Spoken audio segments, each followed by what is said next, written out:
I using open source, it's the right choice, but you have to be very diligent about looking at that open source, scanning it, reviewing it, and then doing that every time you do an update. You shouldn't just automatically be saying, oh, well, that group is, a great group, so we'll just automatically take in those updates every single time.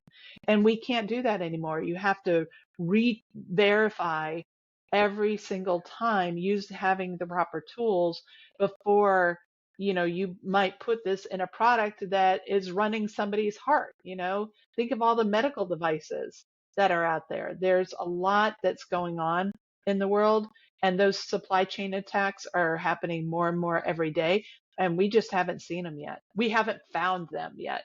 Welcome to the Elephant in AppSec, the podcast to explore, challenge, and boldly face the AppSec elephants in the room. I'm Alexandra, your host, joined by my amazing co-host Tristan, a former security engineer and co-founder of Escape. Today we're excited to have an amazing guest, Cassie Crossley, join us. Cassie is the Vice President Supply Chain Security at Schneider Electric. Starting from the development background, she moved through different roles like technical support, technical documentation, project management of software development.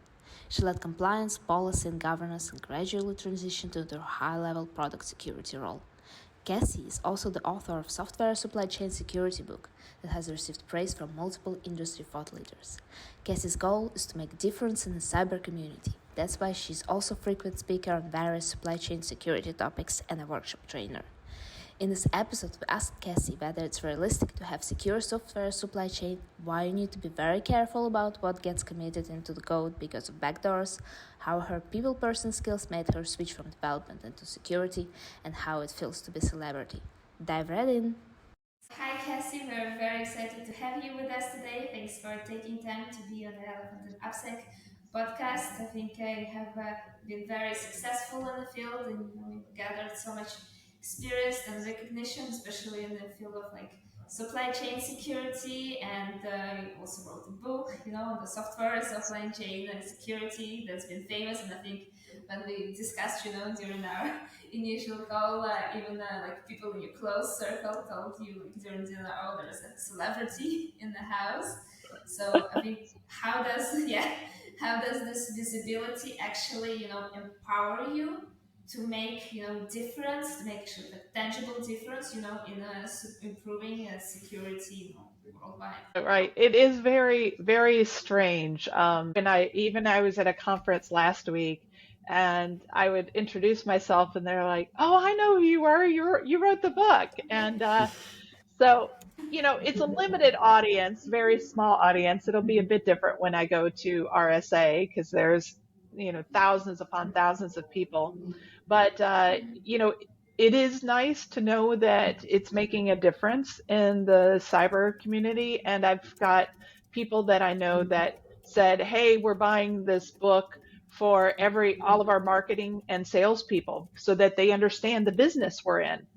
So a lot of the vendor companies have been really interested in the book, and other companies, like there was one company that I work with that they're doing a large company retreat, and they wanted to buy 150 books for everybody so that everybody, Okay. because they really want, it's a hot topic in business and different areas.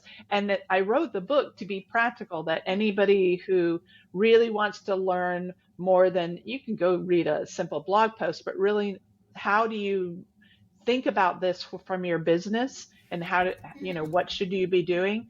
And so, yeah, it's been, it'll be a short amount of time, and then something else will come about, I'm sure. But it is pretty fun to have that visibility. And a lot of what I've been doing has been working far ahead of some others. So I was already in the industry and talking about things like software bill of materials and other pieces.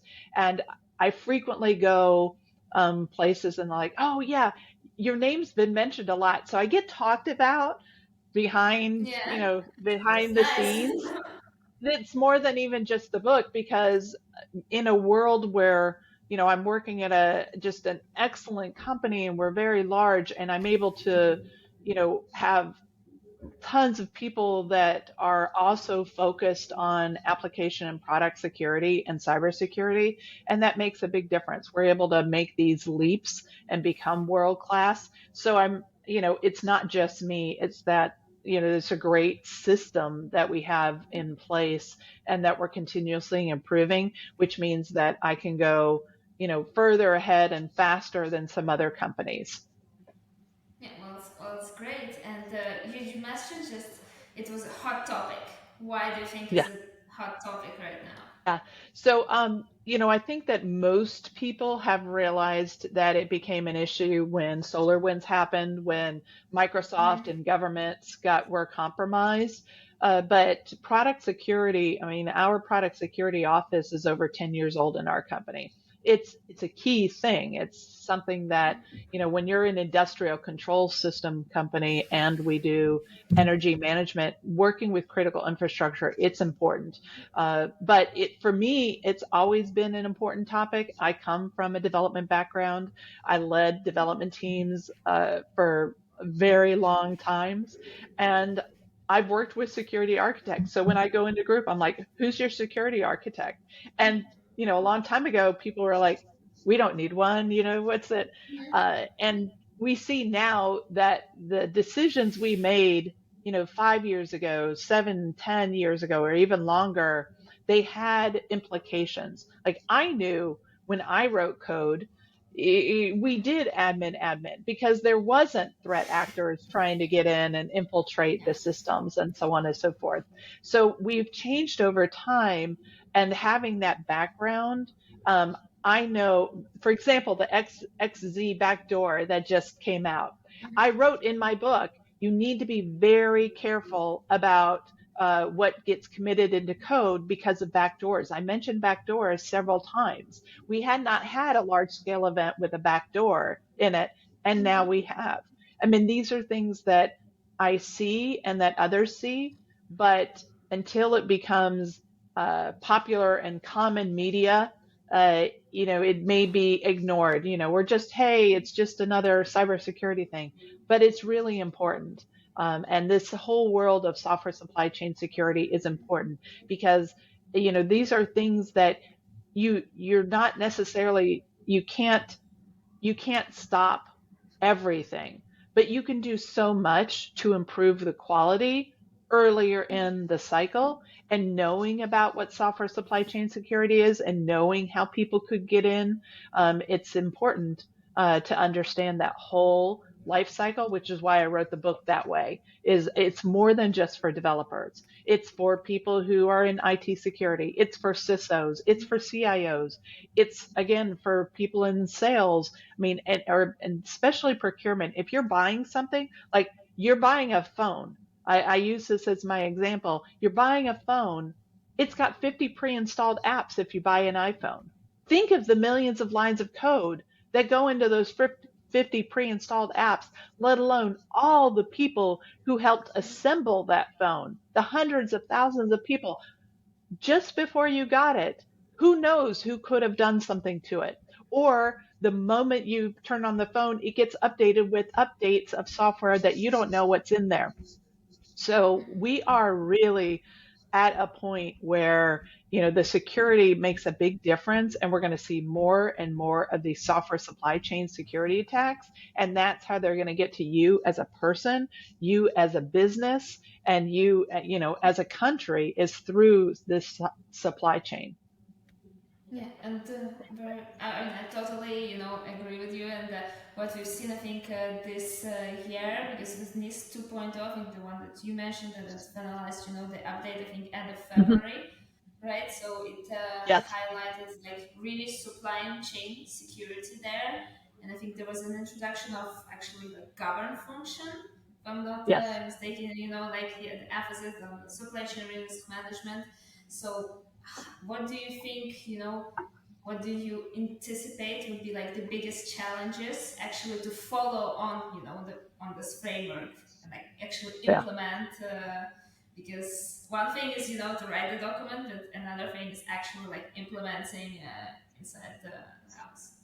Yeah, the NIST CSF 2.0, the cybersecurity framework, had little pieces here and there that talked about suppliers, but it did not have this govern function. So I rolled out NIST CSF into our company 7, 8 years ago when I first joined the CISO team, and we said, how are we going to judge the maturity of our security program? And I brought in CSF and identify, detect, prevent, uh, and respond. And so we measured ourselves and aligned programs to that, but we ourselves were governance function. It was just an overlay.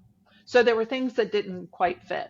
And I was really just honored when NIST came to me and said, hey, we want you to present on the panel about that we're doing for this govern function for third parties. So I was actually part of the draft crew and at this workshop. Uh, they held multiple workshops and they asked me to talk about, the importance of it because at Schneider and just in my role, just in third party risk management, it's not something that you necessarily, you answer questionnaires, you send that out. But it's much more than just asking one time what they're doing. It's how do you maintain the third parties through the life cycle? And that's something that in the past, 5 years ago, maybe longer, we weren't really focused on the cybersecurity side of those suppliers. But when you have Colonial Pipeline, who is a supplier, and they're not a technology firm, and they go down and disrupt an entire, half of a country because of ransomware, you realize supply chain attacks, whether they're cyber related or not, are still and going to make a bigger difference. What happens if Microsoft Teams goes down? How much of the world is going to be affected if there's a major supply chain attack on Teams or Zoom or anything else like that? It's going to be very disruptive.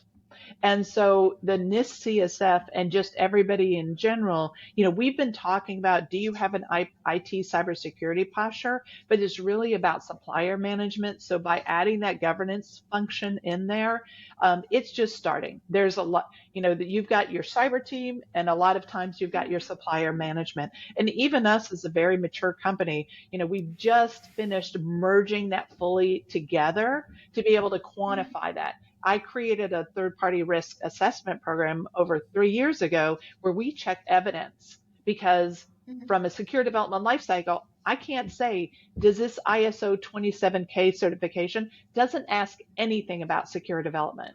It doesn't say, do you have secure coding rules? It doesn't say, do you train your developers? It doesn't say, do you protect the development environment? So we have evidence-based examinations now of our suppliers, the ones that provide software or that may impact our software. So if they're part of the supply chain in that sense, we ask them those kind of questions. And we're going to see that more and more, but it's going to take a long time because normally even IT security folks, they don't know about the software supply chain, which is why I wrote this book. Working with IT security, people for years and, being on that side, I realize they're not developers. They don't know the questions that they need to ask us, and they don't know how easy it is for us to circumvent all of that, right? I can create a VM in a matter of seconds and put whatever I want on it, and they have no control of that. And yet I could then move code or take code and do whatever. We have, pretty high abilities, as developers to be able to do all of this. And so being able to work together as teams is really important. So I know that the NIST CSF is just the start for looking at suppliers. And you've got the NIST SSDF, the Secure Software Development Framework, but CISA just released its Secure Software Attestation Form, Secure Development Attestation Form. And what that is, it's the first time, along with the EU Cyber Resilience Act, where there's going to be people on, in a larger scale asking, more than just me, asking, how are you doing this? How are you responding to vulnerabilities? So we're seeing this growth in this area. And so just so we get back to that, and because I precisely see that you went from like a background of software developer into like supply chain security. So that leads me to two questions. So like what made the change? Like when did it happen that you decided to switch to a security role for software supply chain? That would be my first question. And Okay. then like I would like for our listeners that are not familiar with supply chain security, can you give an example of a practical vulnerability that was exploited? I mean, you've Yeah. talked about SolarWinds already. I Yeah. know that this one is a famous one, so Right. perhaps you can talk a bit about that. Yes. Yeah. So, yes, I started as a developer a long time ago. I was not a good developer. I am too much of a people person. I couldn't sit still, and it was just not my skill set. And so I did other jobs. I went after when I was a developer, then I went in to do technical support, and I loved it because I got to talk on the phone all day and help people with their problems. And so I did technical support, and then I moved into documentation, technical documentation, because I could Mm, write technical manuals and I could write, coding manuals and things like that. So macro manuals, stuff like that. And so I led communications for different groups, including McAfee. So McAfee, back in the mm, mid 90s, I worked at McAfee. We didn't call it cybersecurity. It was security. It was virus scanning software, but I worked there. And then I moved into different roles.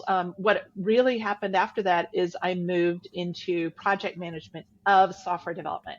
So I began to lead hundreds and thousands. I've been on thousands of software releases. And so I led a lot of that.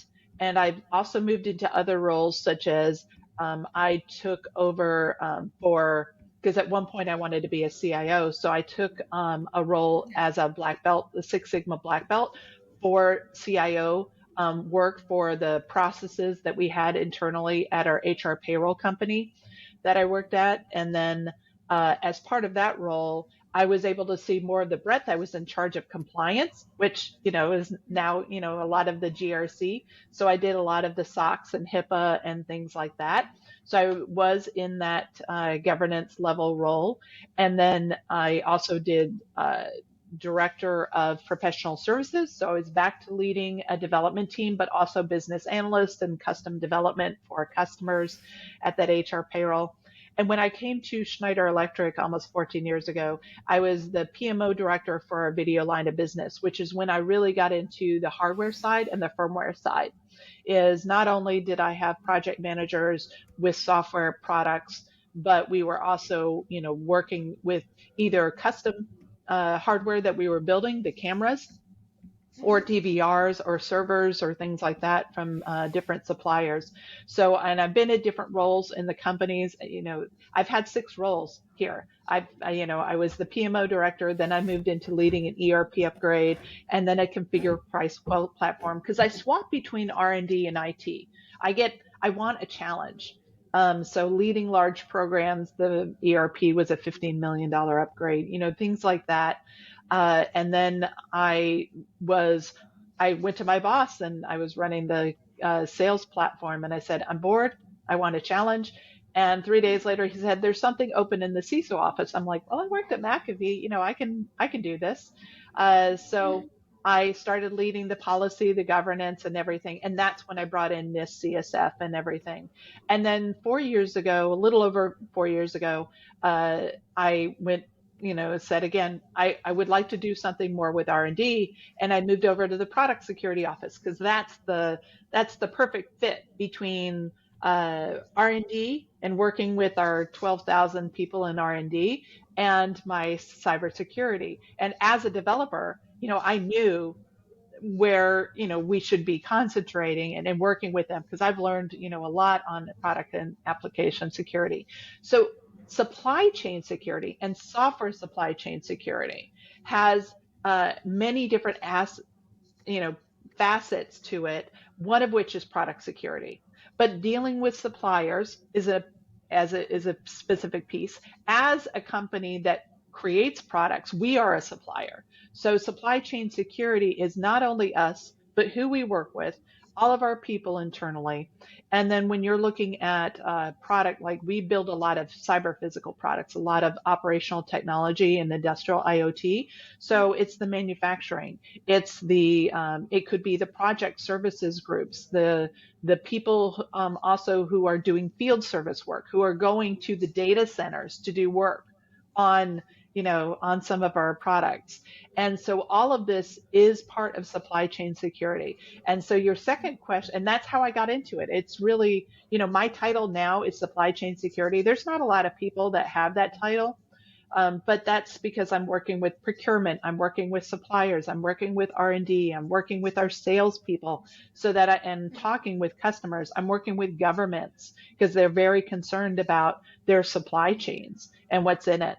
And so you asked about something.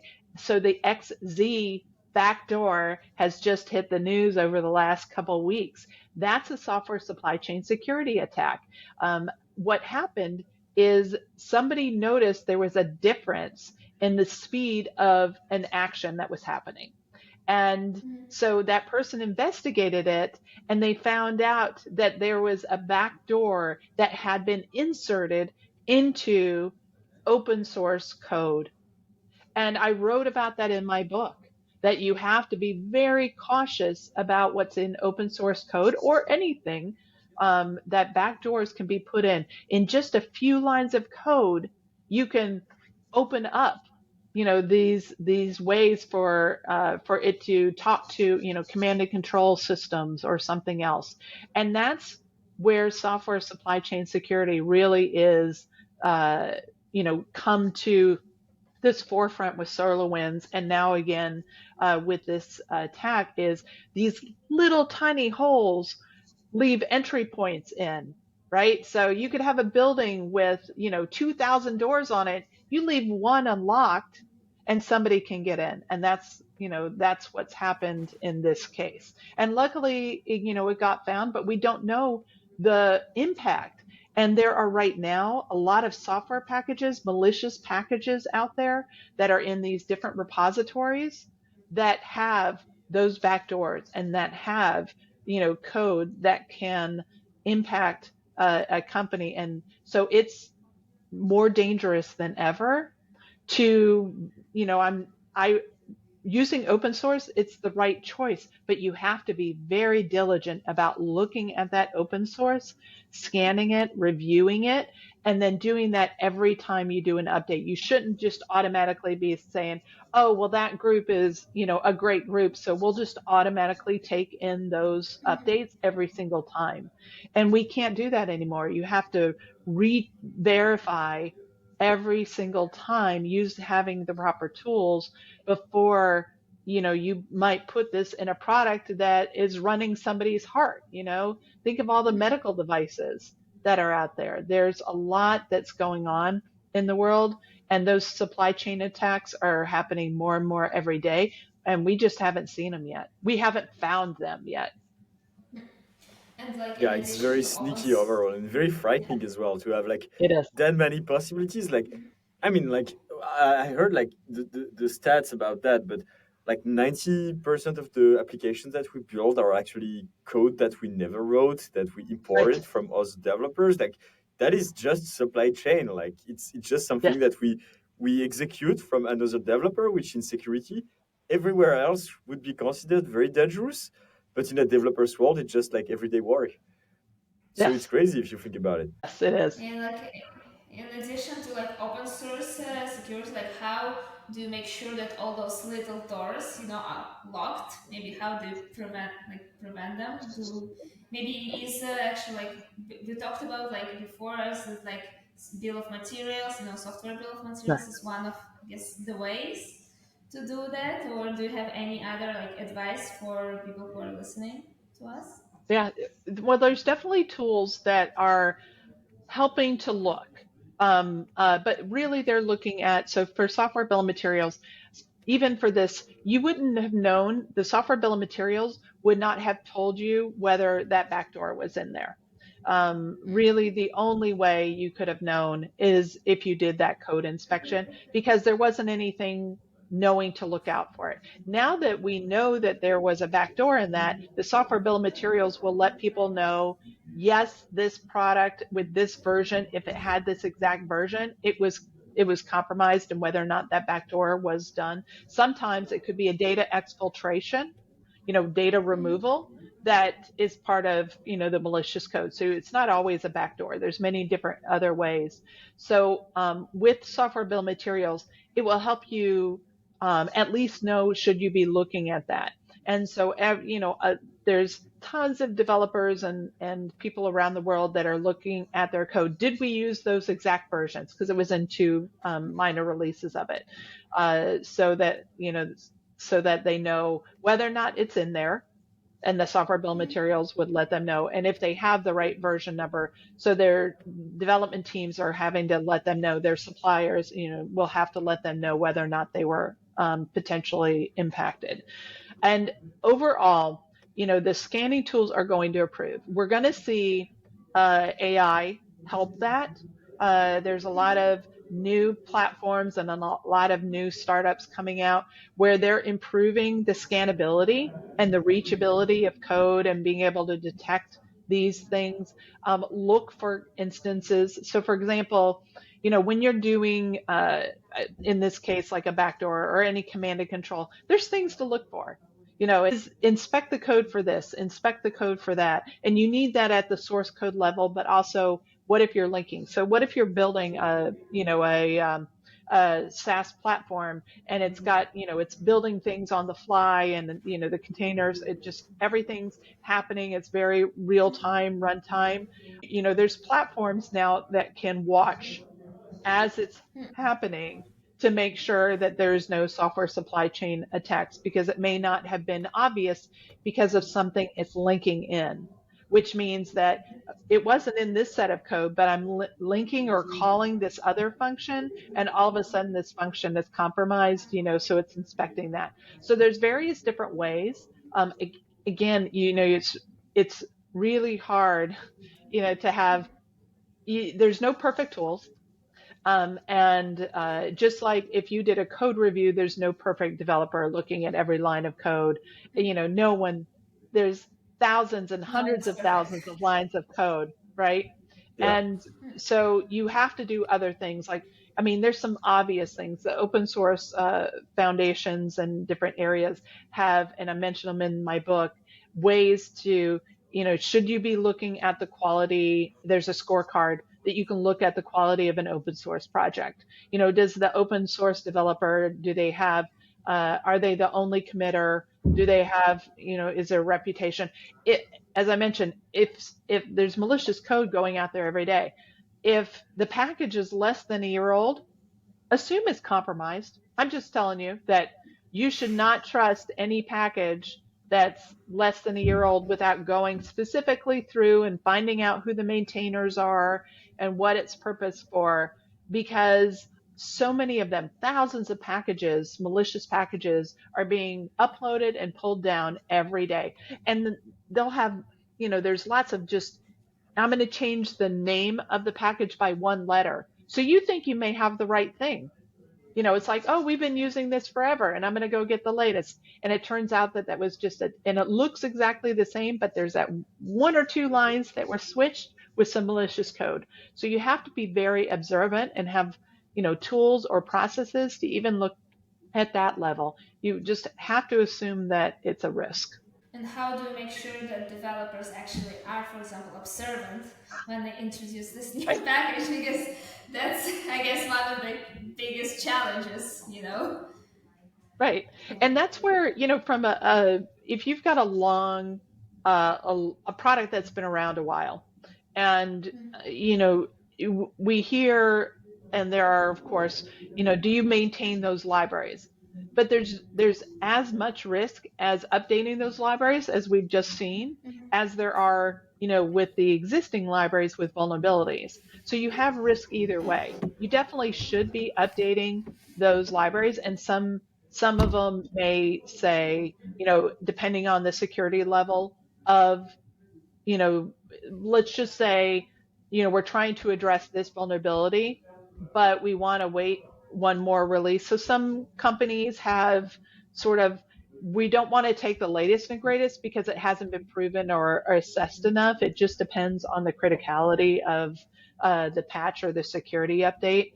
So there's risk in that. And you're right, the processes that developers have to put in when, a decade ago, when we picked an open source package, it was like one and done. You never really looked at it again. And again, that's where the software bill of materials, it's like, oh, now we're having to look at this version of that open source is 3 years old or 5 years old and has a lot of updates. And, so we need to either take those patches and backport the security pieces, or we need to update it. And so that's a lot of extra time now that development teams are having to do to put in and manage this risk that we didn't have to do before. Yeah, of course, for sure. And so this is something that you're talking about. Like when you have these kind of situations, it means that the security is asking the development teams like to like virtual patch or add patches to like libraries, like external packages. Like how do you manage like the relationship with the development team when you are like here to tell them they will have to maintain an external package as well? Like I mean, this is something we Yeah, talk a lot about in this podcast. Like, very yeah, often we interview like people that are working in application security, and very often like the topic of relationship with the developers come. So yes. how do you manage that in the context of supply chain security? Right. It's the same, supply chain security and app security in this standpoint. It's difficult. I'm not gonna kid about that. As a developer, when you're adding more and more processes, I want to write my code. I have responsibility. I've got to get Yeah, features out and so on and so forth. Um, uh, if you don't have tools that help enable this, like there are better tools, there are more tools that are coming out at the IDE that are saying, oh, by the way, the way you've just built this, there's some security flaws in it. The problem is that a lot of the tools we still have and are reliant on are after the fact, right? So, until we get it more as part of the rhythm and do more to train developers up front, we have a very, extensive training program for secure development. We have secure coding tools. We have this and that. So they're seeing it as they go through. Like what as a developer, if I made the same mistake 100 times, it would have been a lot easier if you told me the first time I did it rather than for me to go fix it all those yeah, times that I did before. obviously. Right. And so there's a lot that we are having to do to, the term shift left. Mhm. And that's where it's coming in is, if I could do it right the first time and do it well, I want to know how to do it that way. But we still don't have enough of a practice out there in the industry where it's having it that way. And we're seeing some of that now with co-pilots, on the IDEs and everything, where it's identifying some of that information, and that will help a lot. One thing that I see that will truly help and is not done well enough just as a whole, industry and around the world is threat modeling. As a developer, so I go to, it's scanned later and it's pen tested later. And so I have to learn how to fix it. So I think of it more like it's just a bug and not something that I could have figured out how to do better. With threat modeling, what I really see is you're thinking about it, what are the attack paths before I start? It's something that we used to call test driven development. If I'm developing something or making sure to prevent against that attack, if I'm just writing code and I didn't even know that that attack was possible, I'm not going to write to prevent it. So we're seeing that, in all sorts of different things. Let's say, for example, just an easy one, cross-site scripting from a database standpoint. If a developer over and over is writing code that could cause SQL injections all the time, that was a problem. And it, unfortunately, it still is. And if they have in the IDE or, some of their frameworks that they're building that, all the error controls, all the security features are built in that they, are pulling in right away to prevent that or to acknowledge that, like think about that. But as a developer, if I'm trained, hey, this is the injection attack and here's how it works. I got to tell you, as a company, when you're showing real life examples like, hey, we found this is how we did it, people love to know the secret behind the magic. Like, what happened? How'd you figure that out? And then they'll know to maybe prevent it. Like, if you're driving along the road and there's a hole in the ground and it's the same route that you drive every day, you learn to know to avoid it. Hey, I'm coming up on it. Yeah. And developers can learn that too. It's like, I know now that this is going to be a problem. So I need to think about it as I'm building it, or, even consider a different architecture, a different way to do it. And that's why we as AppSec, we need to be more developers that add security Yeah. rather than after the fact or on top of the fact and compliance. And it's a growing field. There's not enough trained secure development. When you are trained as a computer science person, now you're starting to get cybersecurity courses. 3 years ago, 5 years ago, definitely 10 years ago, was not Yeah. at all. And that'll become more nature. I think, in the future out of universities, you're going to have professors where before they were just looking for bugs, is they're going to start running threat modeling on your assignments and your Yeah. projects, right? Yeah. And that will bring people up to a level, but it's going to take time. And so yeah, I completely understand and I agree with that. Like, let's say the practices evolve over time and developers are like understanding that also they have a responsibility. Yeah. And part of being a good developer or a great developer is like knowing how to code securely and having an understanding of what are the risks that you're introducing in your apps. Apart from like the developer, like, let's say, like understanding of security and the best practices, can you give us like three main like mitigation tactics for supply chain attacks? Like, what are like three things that you can easily implement to, let's say, mitigate part of this risk? Okay. Well, I think I've mentioned most of them, but I'll put them in a specific thing. Is first, look at the open source that you have, Mm-hmm. right? So, go in and check who is the committer. What else have they committed on projects to? Yeah. Are they going to be reliant? And when you're looking at all of this, is if you need to branch the code and take ownership, do you understand it? So I think really doing that full inspection and understanding it, you would do the same if you hired somebody and it was their first day. Wouldn't you do the same thing? You want to check the quality of who they are. You don't trust that the code they write the moment they put it in is really what you want. So why don't you do that with open source? You need to be even more restrictive and careful about the open source that you're doing. And that could mean also if you're purchasing commercial libraries. So, just in general, any third party code is a big deal.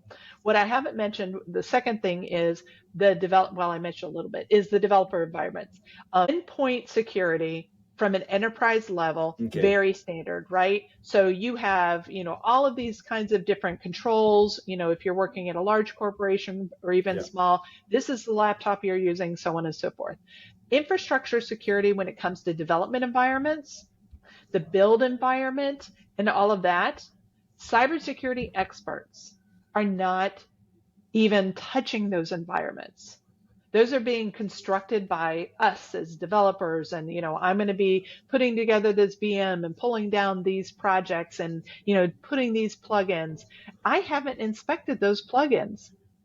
I certainly haven't asked, my IT group, can I use this plugin? Because they don't even know, I can build my own plugins or pull them down. So this layer of infrastructure where, from the virtual machines, but also the build environments, you really have to evaluate it. It doesn't mean lock it down. It means that the developers are responsible. So imagine, what happens if you're the one developer who accidentally brings in the code, just like what happened, with some of the SolarWinds and some of the other kinds of environments where somebody got access into this environment and the ripple effect. I mean, not only would you potentially lose your job, but it could mean life and death for certain people, right? Depending on what the repercussions are and what you're building. And so knowing that those environments and making sure that those are secure, making sure that that code is secure in all of those environments. So, not accidentally putting private keys out there on the web and different kinds of things like that. That's a key thing for it. So it shouldn't be a us versus them when it comes to development and security. You really need to examine while the development teams do what they need to do to be able to get that. And then overall, from a third supply chain security piece, is we are just as an industry, again, we like to only work on the cool stuff, the cool new stuff. And maintenance and vulnerability management is key. It used to and still is. When you're designing or thinking about a product, you're like, oh, here's the product lifespan, just a few years. Now you have to, before you could hand it off, or maybe there was somebody that would maintain it on just a little bit for a short time. But we really have to say that you need to think of it almost like it's a child now. There's somebody, they use the term free puppies when it comes to open source. But if you're putting this together, you have a responsibility and accountability to maintain that product throughout, because the supply chain attacks don't occur the moment you write the code. They happen as those vulnerabilities and just different product and AppSec happens all along. So, you have to be willing to say, I'm going to be married to this. And unfortunately, that may lead to more people even leaving or changing roles so that they don't have the burden of maintaining some other stuff. But then they're going to pick up the burden of maintaining somebody else's things. And nobody likes to maintain other people's code. I got to say, I didn't like maintaining other people's code. I'd much rather go into the code that I knew rather than picking up somebody else's code. Absolutely. And that's going to be where, again, those supply chain and product security issues are going to come about. Is we've got zombie code everywhere. We've got technical debt and code bloat everywhere. It's going to continue on and on. And we're going to need, and some of these AI tools are going to help find that. It's like reachability or even this code. I mean, we have tools that we've had for a long time that say this part of the code is unused. But as developers, we never like to remove that in the past because we might have wanted to use it 3 years from now. Yeah. And I'm like, oh, I don't want to remove that because I might need it and so on and so forth. Well, archive it. But, if it's not in the code path and the execution path at all, clean it out. It is just, right now, even more of a spot where things can be inserted or, there's just too much areas that there could be vulnerabilities and you need to move it out. And there is a question that we always ask, our guests on the podcast.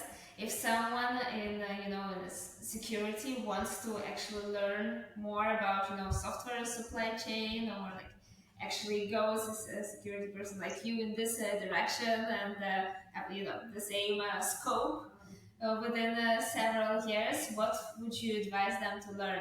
Well, I definitely recommend my book, Software Supply Chain Security. Sure. I think, yeah, and actually my book, a lot of people are buying it for their groups and their companies because it is the whole life cycle. So you can understand different pieces of it. So if you're asking more like how do people get involved or, where is it heading in the future? Really, we're seeing this now as developers are having to become defenders. Before we were just creators. I'm going to create. I'm going to build this beautiful thing and people are going to love it and so on and so forth. But now we have to put up our defenses and be ready for all of those attacks. And so I encourage people, I think the I think every developer should take probably a pen test course and become an ethical hacking course to really understand the offense, how to become better at the defense. I had a motorcycle, and before I had a motorcycle, I had a car. And so I drove and learned how to drive on a car, and I was a bad driver. I mean, I had like 5 accidents the first year I was driving. And then I bought a motorcycle. So my mom was like, "Oh, she's certainly going to die." But I tell you, becoming a motorcyclist, I learned how to drive defensively so much better because the risk was so much higher. So once I really was determining, okay, this person's going to cut me off in about 3 seconds and so on and so forth, then I became a better car driver because I learned from a defense, where I had to be. And that's why I think developers, because we love to have fun. Code hacking challenges, things like that.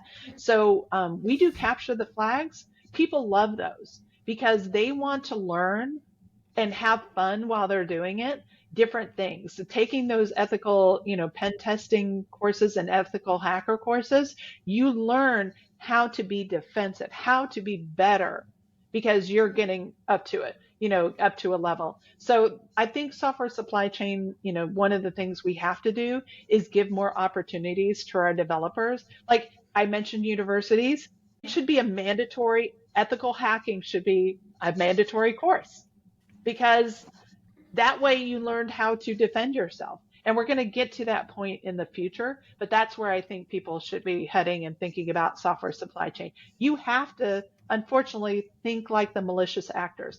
I didn't want to think like them when I first started. I'm like, why would they do that? I mean, I wrote code that said admin, right? I mean, we all did, 15, 20 years ago. And now Yeah. I know why you don't do it because there's people who want to get in and take all of that. So it takes time, but you have to look at that mindset. Yeah, great. I think it's great for maybe we'll put, if you also have some recommendations for academies or for libraries that we can put after under the podcast for people to learn Yeah, ethical hacking.